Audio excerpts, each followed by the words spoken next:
22 June 2022 Abbasia educational and social welfare society کے زیر اہتمام غوث اعظم نگر صوفی ملت صوفی غلام رسول قادری صاحب کے مکان کے پاس ایک عظیم الشان مفت بیاضوں کی تقسیم کے پروگرام کا انعقاد کیا گیا۔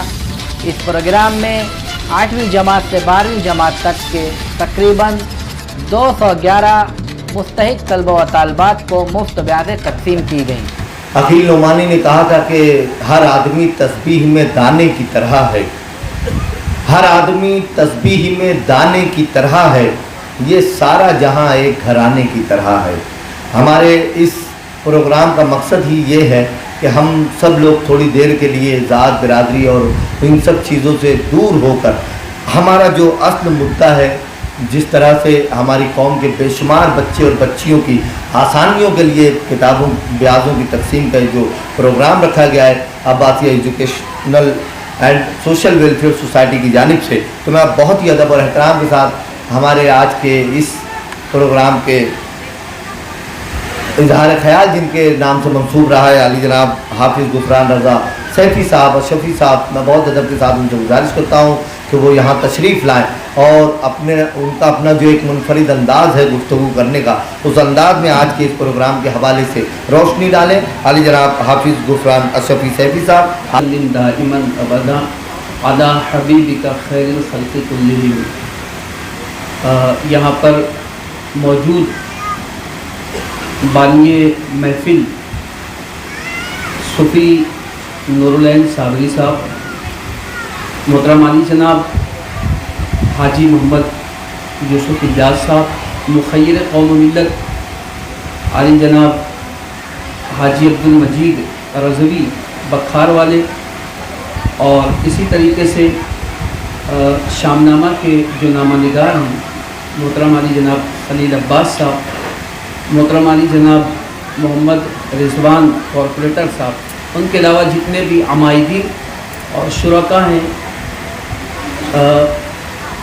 یہاں پر ان تمام لوگوں کے حوالے سے میں صرف ایک پیغام، چونکہ اظہار خیال کے لیے مجھے یہاں پر کھڑا کیا گیا ہے، تو اظہار خیال اس تقریب کے حوالے سے جو کہنا تھا وہ خلیل عباس صاحب نے کہہ دیا۔ اب 2 جملے میں کہہ کر اس قوم کے جو ہمارے ہونہار طلباء ہیں اور طالبات ہیں، اور خصوصیت کے ساتھ ان طلباء و طالبات کے سرپرست تک ایک پیغام عباسیہ ایجوکیشنل اینڈ ویلفیئر سوسائٹی کی جانب سے میں پہنچانا چاہتا ہوں۔ سب سے پہلے تو یہ تقریب بہت ہی اچھی تقریب کہ وہ غریب طلباء و طالبات جو اپنے خرچ سے اپنی تعلیم مکمل نہیں کر سکتے، ان غریب طلباء و طالبات کے لیے صوفی نور العین صابری صاحب اور ان کے رفقا نے اس بہترین تقریب کا انعقاد کیا کہ بیاضوں کی تقسیم کی جائے، تاکہ ہماری قوم کے جو بچے تعلیم حاصل کرنا چاہتے ہیں میدان تعلیم میں انہیں کوئی رکاوٹ درپیش نہ ہو۔ یہ بہت اچھی تقریب ہے، لیکن اب جو پیغام میں دینا چاہتا ہوں یہ ان تمام حضرات کی جانب سے جو طلباء و طالبات ہیں ان کے سرپرست تک اور ان بچوں تک یہ پیغام پہنچنا چاہیے، اور آپ سے بھی میں گزارش کرتا ہوں ہمارا یہ پیغام آپ دوسرے بچوں تک بھی پہنچانے کی کوشش کریں۔ پیغام کیا ہے؟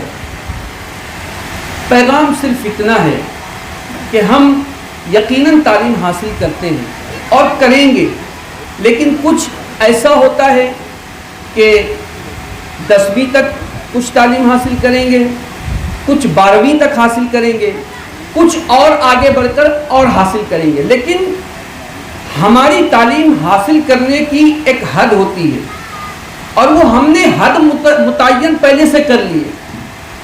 کیسے؟ آپ اکثر سنتے ہوں گے تقاریر کے ذریعے سے، یا پھر آپ کے اساتذہ سے آپ نے سنا ہوگا، یا آپ کے سرپرستوں سے آپ نے سنا ہوگا کہ جب بھی کبھی گفتگو ہو تعلیم کے حوالے سے تو بچوں سے یہی کہا جاتا ہے بیٹا آگے جا کر تم نے ڈاکٹر بننا ہے، آگے جا کر تم نے ڈاکٹر بننا ہے۔ یا پھر دوسرا بچہ ہے بیٹا آگے جا کر تم نے ٹیچر بننا ہے, آگے جا کر تم نے وکیل بننا ہے. یہی ساری چیزیں ہیں. گویا کہ ہم نے اس بچے کو ڈاکٹر بننے کا مشورہ بچپن میں دے کر اس کو محدود کر دیا. ہم نے اس بچے کو ٹیچر بننے کا مشورہ دے کر اس کو وہیں محدود کر دیا. آج ہماری قوم کے بچے اس قابل ہیں کہ وہ آگے جا سکتے ہیں. ستاروں سے آگے جہاں اور بھی ہیں, ستاروں سے آگے جہاں اور بھی ہیں. آپ ڈاکٹر بننے کا خواب کب تک دیکھیں گے؟ آپ ٹیچر بننے کا خواب کب تک دیکھیں گے؟ کبھی ایسا بھی تو ہو ڈاکٹر جو گولی لکھ کر دیتا ہے وہ گولی بنانے والے آپ بن جائیں, وہ بھی تو ہو. لیکن ہم نے اپنے بچوں کی سوچ کو محدود کیا ہے.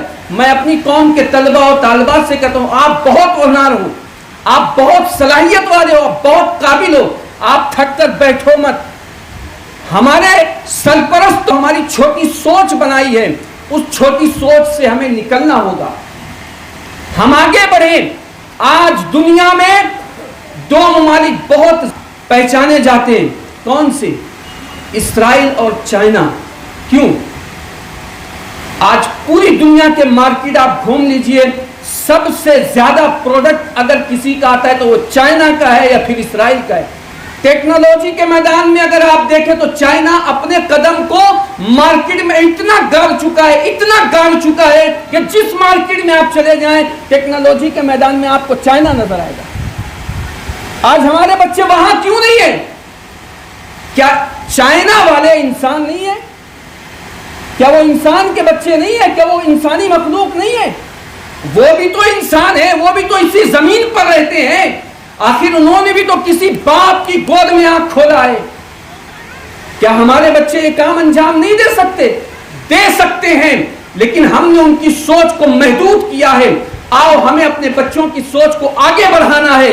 ہم اپنے بچوں کو یہ کہیں کہ بیٹا تجھے سائنسداں بننا ہے. ہم اپنے بچوں کو کب تک موبائل ریپیئرنگ سکھاتے رہیں گے؟ ہم اپنے بچوں کو کب تک کمپیوٹر ریپیئرنگ سکھاتے ہیں؟ وہ دن کب آئے گا جب ہمارا بچہ خود نیا کمپیوٹر بنانے لگ جائے, لانچ کرے نا, وہ کوئی مارکیٹ میں ایسا پروڈکٹ لے کر آئے. وہ جو چیزیں آج مارکیٹ میں چل رہی کم از کم نیا پروڈکٹ لا سکتا, متبادل تو لائے, اس کا بدل تو لے کر آئے. لیکن کم از کم ہم نے اپنے بچوں کی یہ سوچ بنانی ہوگی. آپ دیکھیں حدیث مبارکہ کی روشنی میں ایک بات پیش کرتا ہوں. میرے نبی غیب داں نبی صلی اللہ تعالی علیہ وسلم نے صحابہ کے سامنے بیان کیا. کیا بیان کیا پتہ ہے؟ میرے نبی فرماتے ہیں کہ قریب قیامت دجال نکلے گا. دیکھیے ساری چیزیں جو ہے نا, جو آج ایجاد ہو رہی ہیں یا جو ایجاد ہونے والی ہیں, سب انسان کے علم میں ہے, سب انسان کے ذہن میں اور اس کے دماغ میں ہے. بس اس کو چاہیے کہ اپنے علم کے مطابق اس کو مرز وجود میں لائے, زمین پر لائے اس کو اپنے علم کے مطابق. طاقت ہے اس کے اندر. لیکن ہوا کیا؟ صرف ابھی پہلے حدیث کا مفہوم سنیے. میرے نبی صلی اللہ تعالی علیہ وسلم فرماتے ہیں قریب قیامت دجال نکلے گا, اور دجال جب نکلے گا تو پوری دنیا کا وہ صرف اور صرف 40 دن میں دورہ کرے گا. بتائیے جس دور میں صحابہ گھوڑوں پر, خچروں پر, اونٹوں پر بیٹھ کر صرف یمن جانے کے لیے 30 دن لگاتے ہو, اس دور میں صحابہ کو حیرت نہیں ہوئی ہوگی کہ بھئی آج ہم ایک ملک سے دوسرے ملک جا رہے ہیں 30 دن میں, تو وہ پوری دنیا کا دورہ 40 دن میں کیسے کر لے گا؟ حیرت ان کو ضرور ہوئی ہوگی. لیکن آج کے زمانے میں اگر یہ حدیث بیان کی جائے تو کیا کسی کو حیرت ہوگی؟ ہو سکتی ہے کسی کو, اس لیے کہ آج عالم یہ ہے, آپ بامبے بیٹھو شام کے 4 بجے, رات میں 7 بجے آپ جدہ اترتے ہیں. یہ حال ہے, اتنی تیز رفتار سواریاں پیدا ہو گئی. تو میرے نبی نے پہلے ہی بتا دیا کہ قریب قیامت ایسی بھی سواریاں نکلیں گی جو اتنی تیز رفتار ہوں گی کہ دجال اس میں سوار ہو کر 40 دن میں سواری کر سکتا. تو کیا ایسی سواری ہم لوگ ایجاد نہیں کر سکتے؟ ہیں ساری چیزیں آپ کو احادیث میں ملیں گی, قرآن میں ملے گی. آخر یہ موبائل کیسے ایجاد ہوا؟ جس کو موبائل کو جس نے ایجاد کیا کہ وہ انسان نہیں ہے, کہ کسی فرشتے نے ایجاد کیا ہے؟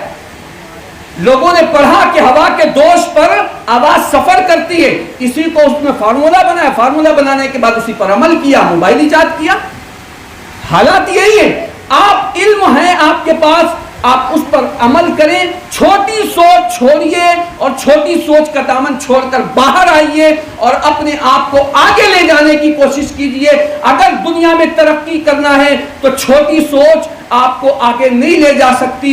دنیا میں ترقی کرنا ہے تو سوچ بڑی کیجیے اور اپنے بچے کو کبھی آپ احساس کمتری کا شکار مت کیجیے اور اپنے بچوں کو کبھی بھی آپ یہ مت کہیے کہ یہ تو نہیں کر سکتا, اس کا حوصلہ آپ مت توڑیے. تو میری سرپرستوں سے گزارش ہے کہ اپنے بچوں کو اگر آپ تعلیم دلا رہے ہو تو تعلیم دلائیے, لیکن اعلیٰ سے اعلیٰ تعلیم تک ان کو لے جانے کی کوشش کیجیے. اور بچوں سے بھی ہماری گزارش ہے کہ کھیل کود تو ہمیشہ لگا رہتا ہے, موبائل تو یقیناً استعمال کے لیے ہے, یہ وقت اگر گزر گیا تو دوبارہ پلٹ کر واپس نہیں آئے گا. بس یہی ایک چھوٹا سا پیغام میں اس محفل سے آپ کو دینا چاہتا تھا, جو کہ دے دیا. اب آپ لوگوں کا کام ہے, آپ آگے بڑھ کر اس مورچے کو سنبھالنے کی کوشش کریں. آج ہم یہاں کھڑے ہیں, کل ہو سکتا ہے کوئی نہ کوئی مالیگاؤں کا ایسا بچہ پیدا ہوگا جو کئی نئی چیز ایجاد کر کے دنیا میں مالیگاؤں کو اور اپنے والدین کا نام روشن کرے گا. انشاءاللہ وہ وقت آئے گا. میں مبارکباد پیش کرتا ہوں صوفی نور العین صابری صاحب اور ان کے رفقا عباسیہ ایجوکیشنل اینڈ ویلفیئر سوسائٹی کے تمام ممبران کو, جنہوں نے آج کی اس محفل کو سجایا, سنوارا, نکھارا. اللہ پاک ان تمام کو جزائے خیر عطا فرمائے اور ہماری قوم کے جتنے بھی طلباء و طالبات ہیں اللہ پاک سب کو بہترین علم عطا فرمائے, دنیا میں سرخرو عطا فرمائے, کامیابی عطا فرمائے, ترقی عطا فرمائے. السلام علیکم ورحمۃ اللہ وبرکاتہ.